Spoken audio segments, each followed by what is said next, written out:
Ya, baik. Selamat pagi semuanya. Perkenalkan, nama saya Dika Albrian Setiadi. Di sini saya selaku dosen Fakultas Farmasi Universitas Katolik Widya Mandala Surabaya akan mengajarkan terkait dengan farmakologi, di mana mata kuliah farmakologi ini itu wajib bagi mahasiswa di semester 3 karena mahasiswa yang ada di semester 3 ini sudah mulai diperkenalkan dengan dasar-dasar dari obat seperti itu. Nah, sebelum saya masuk lebih lanjut, mungkin saya akan memperkenalkan terlebih dahulu terkait dengan tim dosen dari Farmakologi 1. Nah, yang pertama, saya sendiri sebagai penanggung jawab mata kuliah Farmakologi 1. Kemudian yang kedua, nanti ada Ibu Apoteker Ida Ayu Andri Parwita, Sarjana Farmasi, Magister Farmasi. Kemudian ada juga Ibu Apoteker Yuvita Ratnasari, Sarjana Farmasi, Magister Farmasi Klinis. Nah, kemudian di sini sesuai dengan rencana pembelajaran semester, di situ tertuang ada capaian pembelajaran ya. Jadi di sini untuk capaian pembelajarannya yaitu yang pertama, mahasiswa mampu membedakan mekanisme kerja suatu obat dari berbagai macam golongan obat. Kemudian yang kedua, mahasiswa mampu melakukan pemilihan sediaan obat yang aman dan juga rasional dengan memperhatikan aspek farmakologinya. Seperti itu. Ya. Nah, eh, selanjutnya saya akan memberikan eh, kontrak perkuliahan begitu ya. Jadi di sini kontrak perkuliahannya tentu saja ada sistem penilaiannya.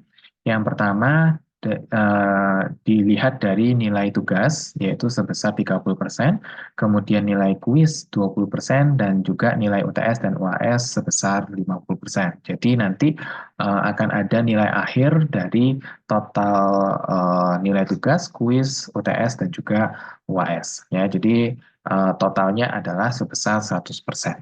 Seperti itu.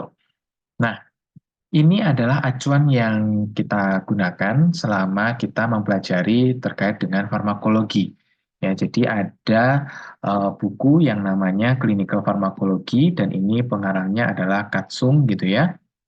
Nah, untuk acuannya ini atau pustaka yang kita gunakan bukan hanya dari Katsung saja ya, tetapi inti utamanya kita bisa ambil dari Katsung, yaitu Klinika Farmakologi ini, dan menurut saya untuk buku ini itu cukup mudah dipahami gitu ya.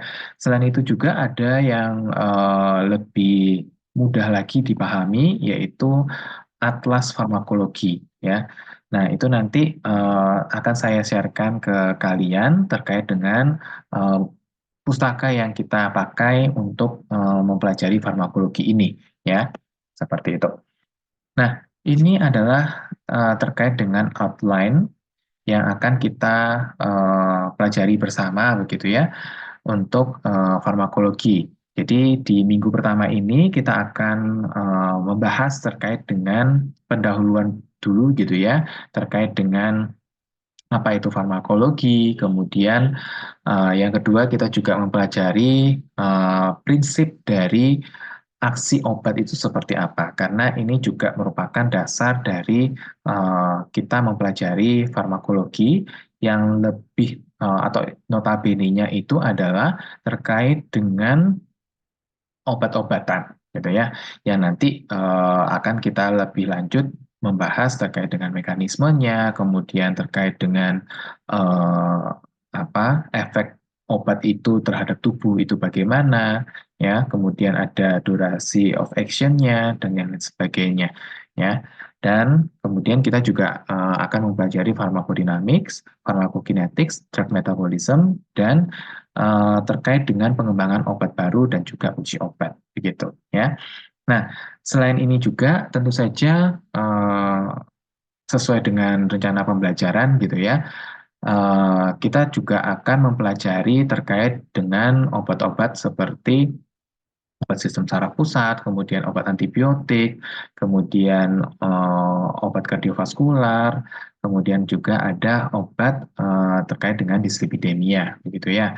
Nah, untuk yang minggu pertama ini kita memfokuskan pada farmakologi itu apa dan juga prinsip dari aksi obat dan juga farmakodinamik. Ya. Nah, baik kita akan mulai. Eh, apa sih itu ilmu farmakologi menurut kalian gitu ya? Kemudian ada berapa macam sih ilmu farmakologi gitu ya? Nah, kalau misalnya kita lihat di sini, kita acu dari apa buku Katsung tadi gitu ya. Ternyata farmakologi itu adalah pengetahuan yang berkaitan dengan aksi bahan kimia pada sistem biologis. Nah, kemudian ada juga istilah yang namanya farmakologi medis, ya. Nanti juga kita akan melihat ada beberapa macam terkait dengan farmakologi, gitu ya.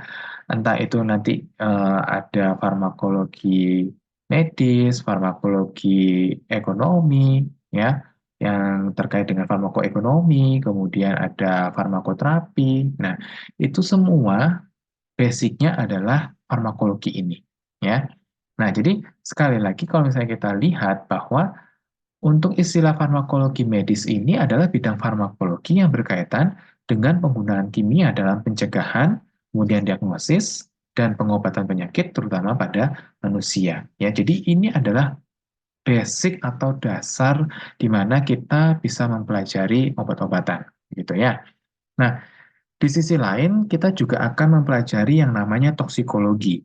Nah, toksikologi ini adalah bidang farmakologi yang berkaitan dengan efek yang tidak diinginkan dari bahan kimia pada sistem di dalam tubuh kita, ya, sistem biologis yang ada di dalam tubuh kita.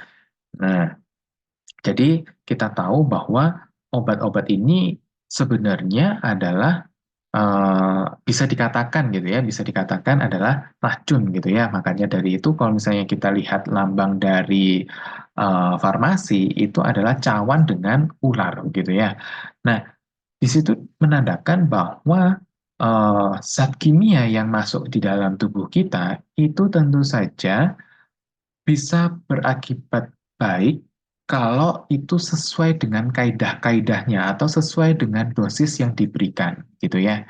Nah, tetapi kalau misalnya itu tidak sesuai atau istilahnya cara penggunaannya tidak sesuai, dosisnya juga tidak sesuai, maka itu akan timbul efek yang tidak diinginkan atau ya ini yang kita sebut yaitu toksikologi, ya ilmu toksikologi.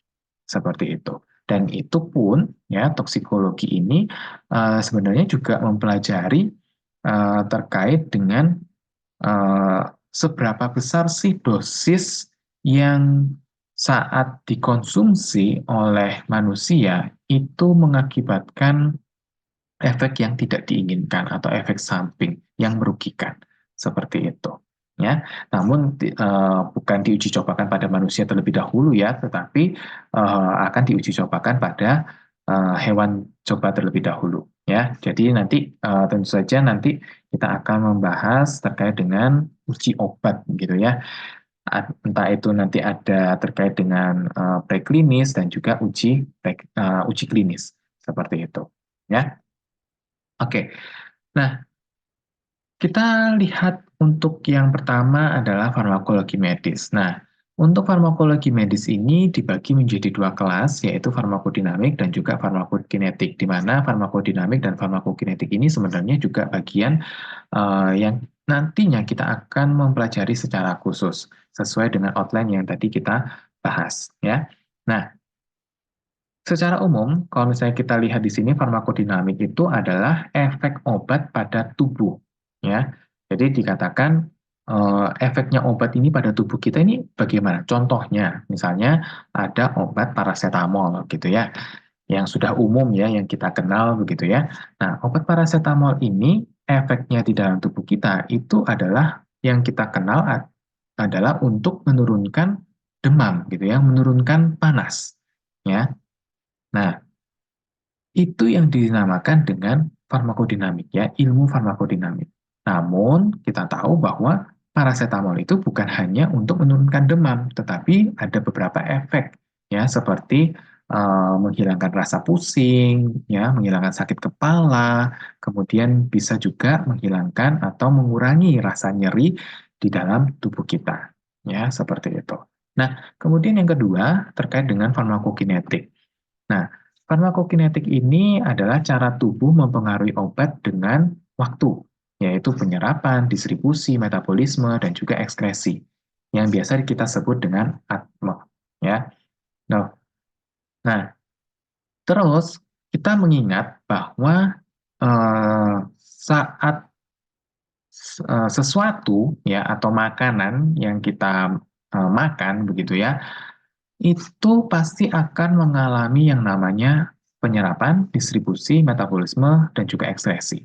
Sehingga obat yang kita minum juga itu tentu saja akan melalui tahapan ini, ya, penyerapan, distribusi, metabolisme, dan juga ekskresi, ya, seperti itu. Nah, ini bisa dikatakan parameter dari farmakokinetik, ya. Tetapi parameter farmakokinetik yang kita lihat ini adalah ATME ini, itu bukan satu-satunya parameter yang bisa kita ukur ataupun yang bisa kita lihat, gitu ya. Ada beberapa parameter farmakokinetik yang lain yang juga sama pentingnya, gitu ya, yaitu terkait dengan waktu paruh, ya, di mana nanti waktu paruh tersebut itu mengatakan bahwa obat itu kalau misalnya setengahnya saja, setengah waktu gitu ya istilahnya ya, secara sederhananya, itu sudah menimbulkan efek. Ya, itu yang dinamakan dengan waktu paruh. Kemudian ada juga yang namanya duration of action, ya, durasi aksinya bagaimana, kemudian onset of action itu adalah terkait dengan obat itu kapan sih bekerjanya, begitu ya.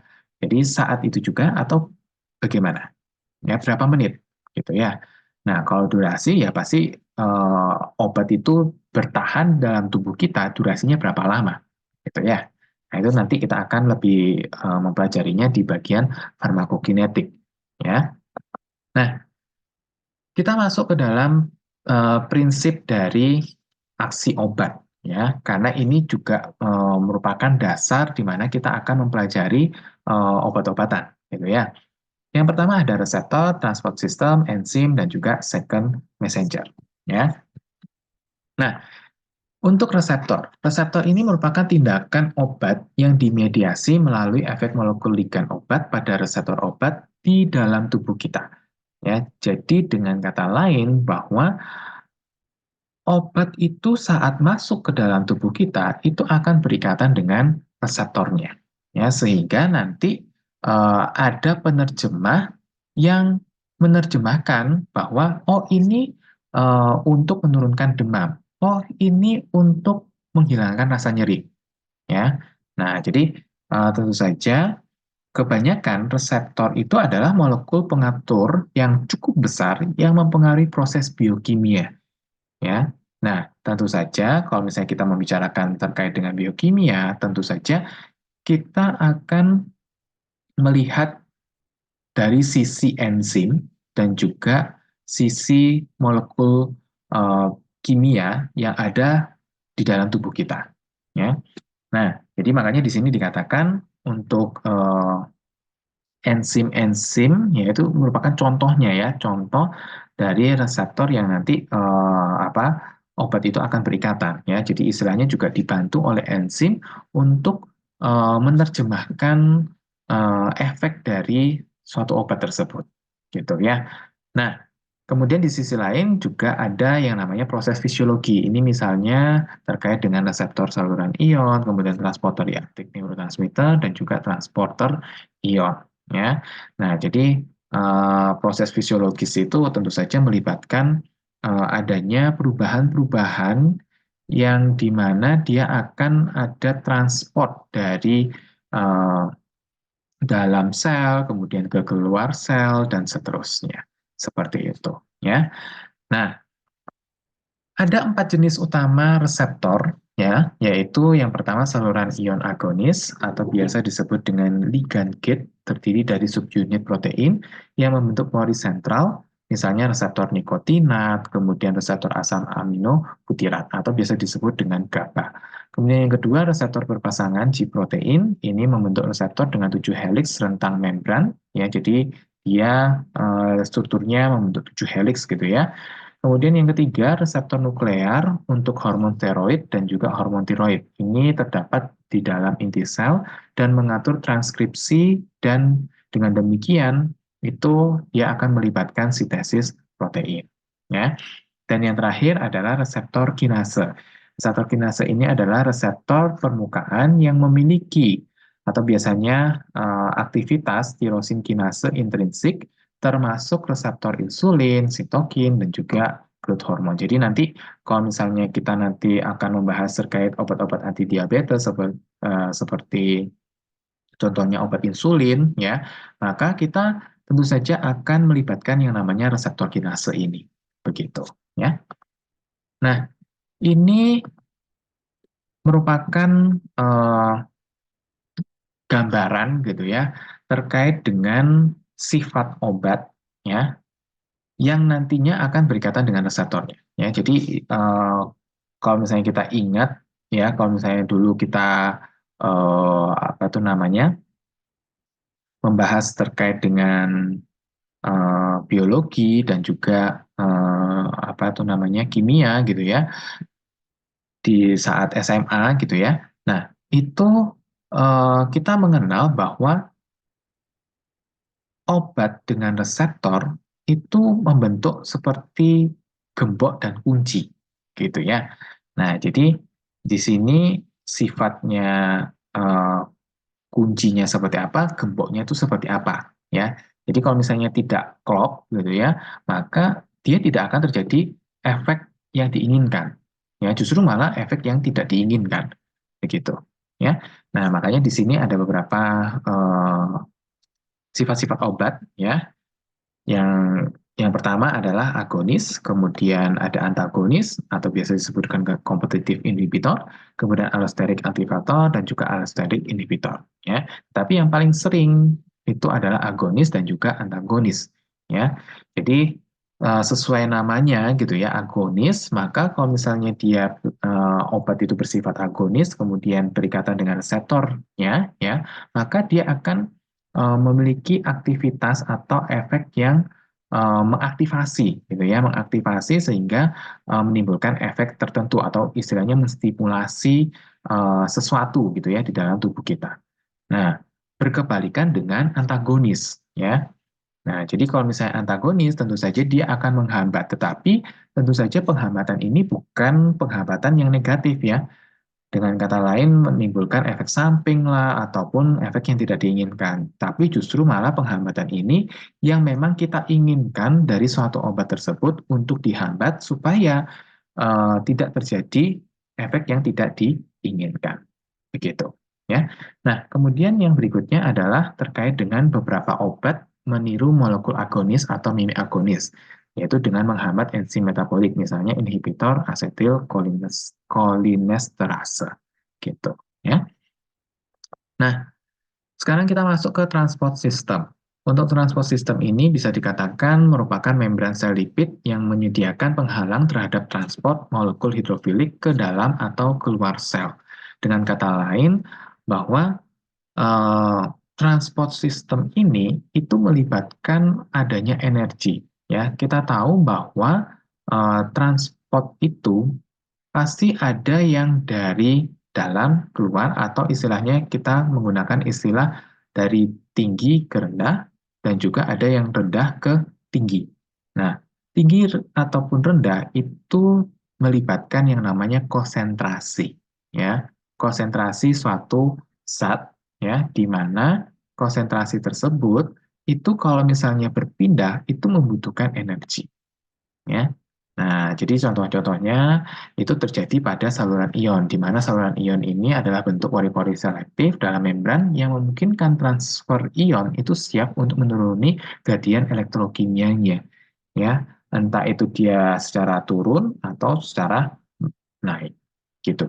ya. Nah, itu melibatkan saluran yang terbuka dan tertutup. Nah, ini dikendalikan oleh yang namanya voltage gate channel dan yang satunya lagi adalah ligand gate channel. Dengan kata lain, yang membuka itu adalah voltage gate channel dan yang menutup itu adalah ligand gate channel. Ya, seperti itu. Nah, eh, proses transport aktif itu digunakan untuk mentransfer zat melawan gradien konsentrasinya, ya. Jadi tentu saja dia memanfaatkan molekul pembawa khusus. Ada dua contoh, ya. Yang pertama adalah pompa natrium. Ini mengeluarkan ion Na+ dari dalam sel melalui mekanisme yang memperoleh energi dari ATP dan melibatkan enzim adenosin trifosfat.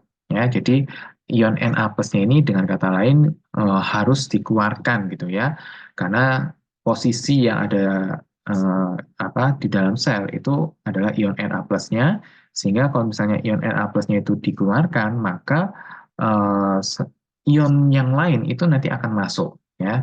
Nah, memang tentu saja ini melibatkan atau istilahnya harus disupport dengan energi ya supaya ion Na+-nya ini bisa berpindah begitu ya.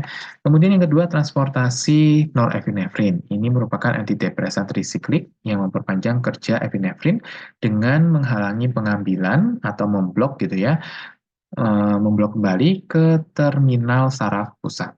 Ya, seperti itu. Oke. Nah, yang berikutnya adalah enzim.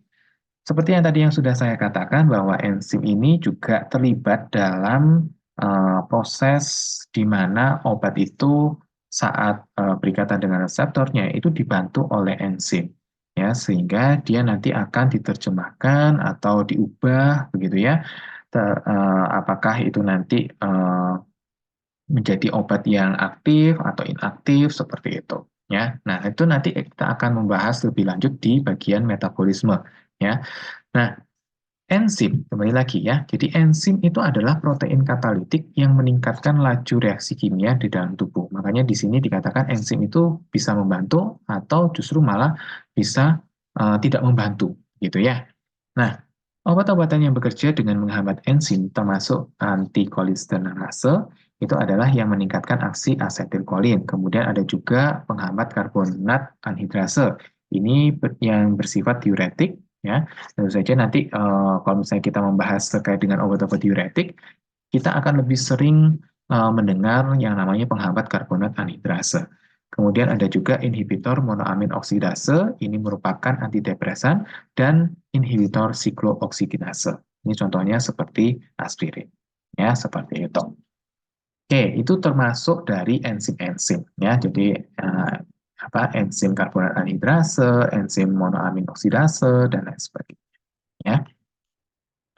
Nah, yang berikutnya adalah second messenger. Second messenger ini adalah bahan kimia yang konsentrasi intraselulernya meningkat atau lebih jarang menurun sebagai respon terhadap aktivasi reseptor oleh agonisnya.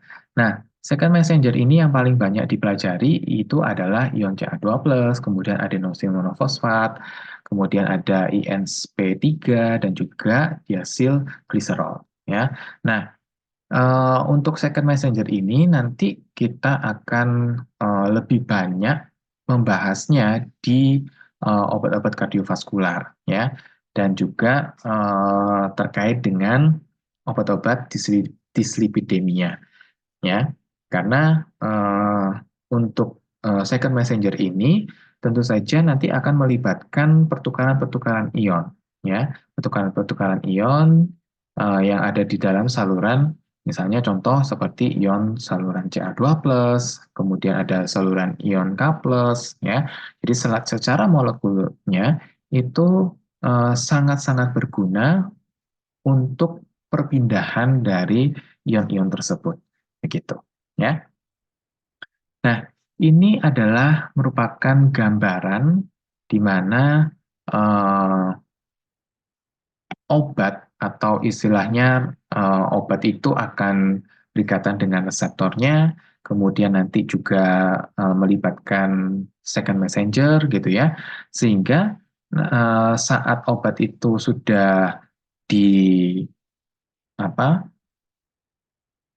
sudah diaktifkan atau istilahnya itu adalah sudah diinteraksi gitu ya, berinteraksi dengan reseptornya, maka dia akan menimbulkan efek-efek tertentu ya. Nah, jadi contohnya seperti insulin ya, hormon ini ya, hormon insulin. Nah, tentu saja insulin ini sebenarnya sudah ada di dalam tubuh kita, ya. Cuman kalau misalnya terkait dengan penyakit, maka insulin ini ya salah satu contohnya adalah penyakit diabetes ya, yang kita tahu bahwa insulinnya itu tidak bisa berfungsi, ya. Nah, sehingga ada obat yang namanya insulin. Nah, insulin ini masuk ke dalam tubuh kita berikatan dengan reseptor insulinnya, gitu ya. Nah, supaya istilahnya membantu untuk menurunkan kadar gula dalam darah. Ya, jadi seperti itu contohnya. Nah, nanti kita akan lebih banyak membahas tersebut ya, itu di eh, apa obat yang khusus untuk diabetes mellitus ya. Cuman prinsipnya adalah bahwa di dalam tubuh kita ini sudah banyak reseptornya ya.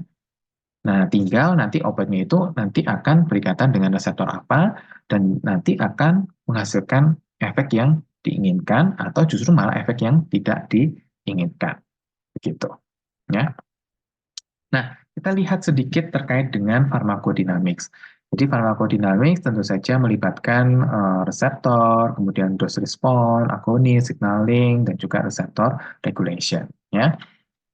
Nah, seperti yang tadi yang sudah saya katakan bahwa ada yang namanya efektor. Nah, ini efektor adalah molekul yang menerjemahkan interaksi obat reseptor menjadi perubahan aktivitas selulernya. Ya. Nah, kemudian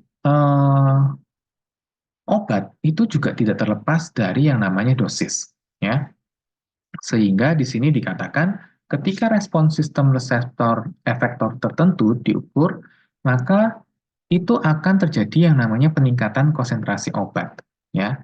Nah, sehingga bisa kalau misalnya kita lihat di sini dari grafiknya, tentu saja saat obat itu diberikan, obat itu memiliki efek, ya. Nah, jadi efek tersebut yang dikatakan dengan dose dependent, ya. Jadi semakin kita tinggikan dosisnya, ya, maka efek obat itu akan terlihat hasilnya, begitu. Ya, cuman kalau misalnya terlalu tinggi, maka juga harus hati-hati karena itu akan menimbulkan efek toksisitas, begitu. Ya. Nah, kemudian yang berikutnya terkait dengan reseptor cadangan. Nah, reseptor cadangan ini terdapat hasil dari dua mekanisme.